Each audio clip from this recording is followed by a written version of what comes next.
So my name is Thales Tomas, and I'm presenting here on behalf also of my colleague Josef Trapper. We are both from the University of Salzburg, from the Department of Communication Studies, meaning that I am a bit intimidated here talking with legal scholars, people coming from Faculty of Law, and so we talk about policy and governance of media, but from this perspective of communication studies, right? But I'll do my best. By the way, the title of the presentation, How Laws Come and Go in the Digital Age, Austria's Anticipation of the Digital Services Act. We all are familiar here with the Digital Services Act. I don't think I will spend much time explaining this context here. And we are all talking about what is happening now and what will come next. But there are a few reasons to talk also about how we like this Digital Services Act. And one part of this history are laws that were preceding the Digital Services Act, like the NetzDG in Germany, which is very well known already, and poor cousin of the NetzDG, which is the KOPERG in Austria. And this is the focus of our talk here. So we are talking about this case study in which we are studying what this law in this meantime before the Digital Services Act entered in force, and what this allows us to understand about current processes of regulating digital communication, the digital sphere. For these reflections, we rely mostly on two branches of theory, namely comparative law and legal history, which tries to understand legal rules as something acquiring structure over time out of the blue.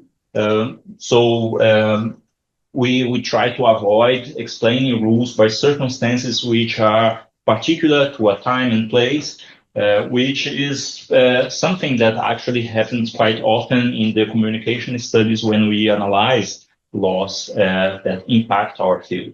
So this is one of the pillars of our analysis, and the other one more specifically about the European communication policy, the structure of governance and regulation that we have had so far in Europe. And when we are talking about Europe, we are talking both about Europe as countries belonging and not belonging to the EU, and the interplay between these countries and the EU level. So if we consider this whole approach, we can see that we have, for example, harmonization rules on the EU level. So the idea of this is trying to shape several harmonization rules, especially on the area of broadcasting, public service, these areas. We also have some media-specific stimulation programs that also come from the EU level. So the media program, for example, that has tried to support more European production in the audiovisual industry. Then we have a third area of regulation, which has been the promotion of media literacy and pluralism, which, however, the EU has mostly handed over to member states historically. And this theoretical framework of European communication policy also addresses some external dimensions, like the role the EU has played in defending cultural and economic interests in the World Trade Organization, in debates, and also competition policy that is not exclusive to media sector, is across all sectors, but has impacted media sectors as well. Subsidies to film and public broadcasters, so the whole state aid discussion, mergers, rules on unfair agreements, and so on. With these two legs of this framework in mind, we are trying to think about this predecessor of the DSA in Austria. This is then the Austrian Communications Platform Act, which we call in Austria KOPG, which entered in force in the beginning of 2021, meaning a few months after the Commission proposed the first version of the Digital Services Act, and expired on 16th February 2024, which is the month when the Digital Services Act entered into force in whole Europe, in the whole EU. So on this day, KOPG was not valid anymore in Austria. So the Digital Services Act should apply immediately. And in addition, the Austrian Parliament has created the so-called Accompanying Act of the DSA, creating then the Digital Services Coordinator according to the mandate of the DSA, and also amending some laws and competition laws for the sake of conformity. This is the history. What did the KOPG try to achieve? Actually, before coming to what they tried to achieve, it's an important remark. In this meantime, in force 2021, expired 2024, the European Court of Justice that the KOPG was unlawful because no obligations should be imposed on platforms established in other member states for the sake of legal structure. The operation of these platforms in Europe, many of them in Ireland, it was member state. An obligation from one member state should not apply on platforms from the other. This was the decision. There wasn't time enough for this to impact how KOPG would work, because it was going to fade out anyway. But for a while, we have to deal with this decision. And this is part of our reflections here at the end. So very quickly, what was the scope and what were the requirements of our say? The law defined communication platforms as services that enable exchange of messages or performances with intellectual content in speech, writing, sound, or images between users and a larger group of other users. This is how I tried to translate the German wording of the thing, so you might feel the weirdness of this kind of translations in English. But you can see for those of you with the definition of the DSA, you see that this is a much more narrow definition than the one of the DSA for platforms. And this should apply, or the service providers that should comply with KOPG should be any service provider that falls under this definition and would have more than 100,000 euros and more than €500,000 in revenues, global revenues. So it was an approach to catch also a similar reasoning to the reasoning of the VOPs and the VOSEs. However, it has got many more players than, for example, what the Digital Services Act achieved with the VLOPS definition. The main requirements were requirements of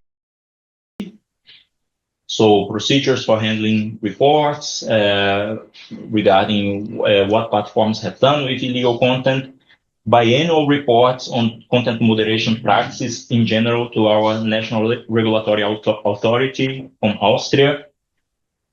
But we also had some requirements specifically for content removal. So clearly legal content should be within 24 hours after acknowledgement, less clear cases in 7 days, and how the law has defined illegal content, the law has then referred to the penal code, and whatever is there should be considered should fall within these two categories, which is a similar approach, for example, to what NetzDG has done in Germany. Then the system of penalties consisted basically of fines up to 10 million euro.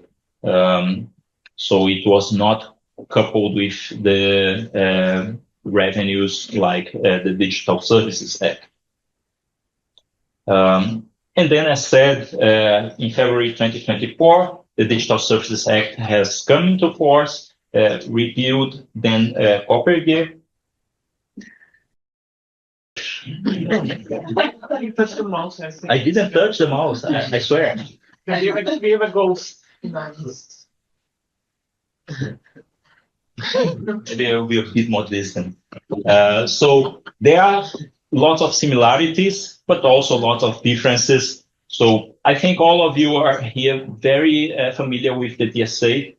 For example, in the Austrian thing, there was nothing about risk assessment, so which is probably the most important part of the DSA.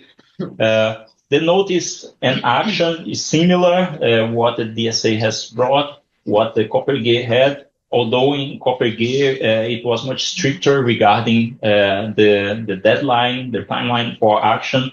The DSA introduced also this idea of trusted flaggers, also very contentious. There was nothing of this in the Austrian one. Penalties are much higher. The idea of reporting is more or less the same, only the timing is different. So what does it lead us when we think about this process of COPPERG and DSA in Austria? How do we interpret this according to this theoretical framework that we have? First, we have the dimension of the changing social technical environment, that we have to analyze the situation from this perspective, and then the intertwining roles of national and EU level regulation. Changing social technical environment, what we see is that we are in this unfinished digital society. 10, 15 years ago, we still used to talk about the digital revolution. So we are having all of these processes digitalized, including communication. We are in the middle of this process, so it's not over. Things are changing pretty quickly. A few years ago, we were celebrating social media for pluralism, for Black Lives Matter, for allowing grassroots campaigns like Obama's to get into power. A few years later, we were around with platforms as drivers of disinformation. We are still here in this space. And then we have the rise of Gen AI, scaling up of concerns. Then we see political involvement of platform owners be explicit than before. And then we see that we have some demand for regulatory agility. On one hand, having to cope with the slow pace of legal systems in liberal democracies. The thing is changing very quickly. A couple of years, we change our mind about how this whole process is moving forward, and we have slow pace legal systems by nature, by design, are made slow. And we have this mismatch. And when we look at how the DSA was proposed, how the DSA entered into force, COPPERG was in between. When the DSA entered into force, we already had the discussion about what to do with AI, which was not a discussion at all when the COPPERG started and when was the first proposal of the DSA. When we are seeing all these overlaps of these legal solutions, we see that the idea of laws acquiring structure over time have to be rethought to a certain extent according to the moment that we are living of social technical change. What should this exactly mean? We don't have the answer. Sorry.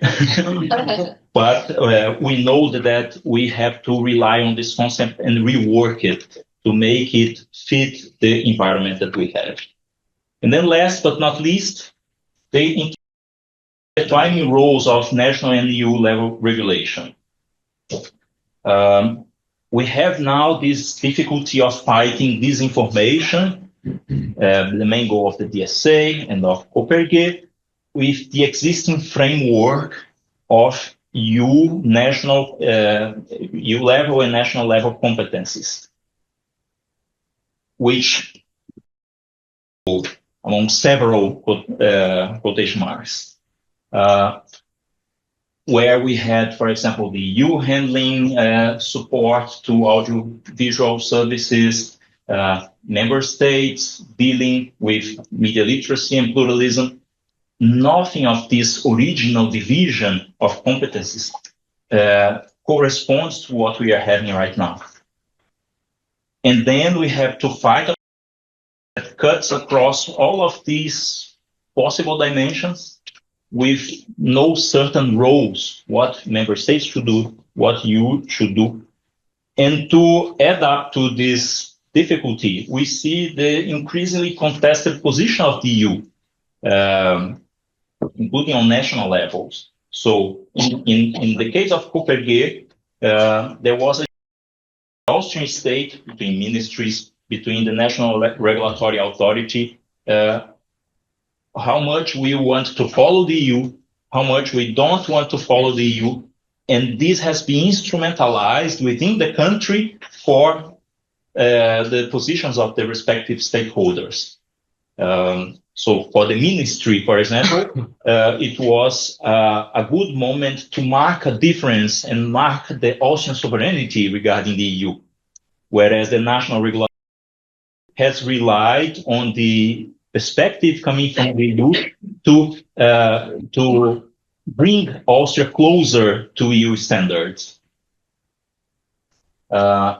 And what we have seen, for example, in the REMED mini ethnographies that Nicholas has just mentioned here, methodology that we had in this project, content producers, in Austria, they have little trust in EU regulation of digitalization. How then to cope with this? What we can see from this case is that we need a new type of social contract between EU and member states regarding communication policy. What this social contract will be, again, I don't have the answer.